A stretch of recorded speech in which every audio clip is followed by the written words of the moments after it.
1조 달러 클럽. 애플, 마이크로소프트, 엔비디아 같은 빅테크 기업들만 이름을 올리던 상징적인 무대였죠. 그런데 살 빼는 약으로 1조 달러 클럽에 당당히 깃발을 꽂은 제약회사가 등장했습니다. 이게 다 무슨 얘기냐면요. 여러분, 요즘 병원 가보면 유독 사람들이 많다는 느낌 받으신 적 없나요? 바로 비만과 당뇨 치료에 사용되는 마운자로 처방을 받으러 온 환자들인데요. 이 마운자로가 우리나라에서만 잘 팔리는 게 아니랍니다. 마운자로를 만든 제약회사의 이름은 일라이 릴리.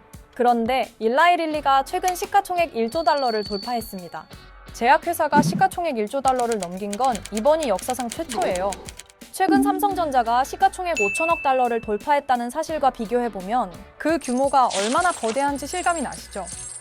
원래 비만 치료제 시장의 절대 강자는 노보 노디스크의 위고비였는데요. 일라이 릴리의 마운자로가 등장한 이후 두 제약회사의 판도는 완전히 뒤집혔어요. 올해 들어 일라이 릴리의 주가는 37% 급등한 반면 노보 노디스크의 주가는 44%나 급락했거든요. 이 싸움의 승자가 누구인지는 굳이 말하지 않아도 아시겠죠? 두 제약회사의 운명이 갈린 이유는 크게 두 가지예요. 먼저 기술력입니다. 노보 노디스크의 위고비는 식욕을 줄이는 GLP-1 계열의 약물이에요. 뇌를 속여서 밥을 조금만 먹어도 배가 부르게 느껴지도록 만드는 원리죠. 그런데 마운자로는 여기에 지방 연소를 돕는 GIP 효과까지 더했어요. 단순히 덜 먹게 하는 데서 그치지 않고 지방을 더 잘 태우게 만든 겁니다. 두 번째는 물량이에요. 위고비는 출시되자마자 폭발적인 인기를 끌었지만 공급이 수요를 따라가지 못해 만성적인 품절 사태에 시달렸는데요. 이 빈틈을 일라이 릴리는 놓치지 않았습니다. 마운자로를 출시하며 압도적인 물량을 시장에 쏟아부은 거죠. 기약 없는 대기에 지쳐있던 고객들은 주저없이 마운자로로 갈아탔습니다.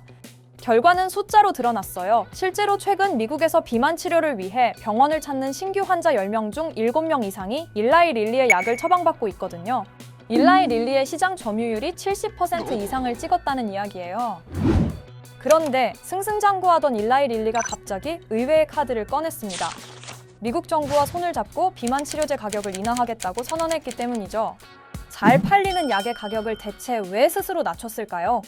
미국은 공공보험 적용 여부에 따라 환자와 정부의 부담이 크게 갈리는 구조인데요.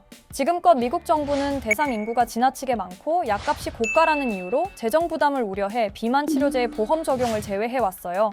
하지만 약값이 뚝 떨어진다면 이야기가 달라집니다. 정부 입장에서도 재정 걱정을 덜고 비만 치료제에 보험을 적용해줄 확실한 명분이 생기는 거죠. 만약 보험이 적용된다면 일라이 릴리에게는 약 4천만 명의 새로운 고객이 유입될 수 있다고 해요. 엄청난 규모의 시장이 한 번에 열릴 수 있다는 얘기입니다.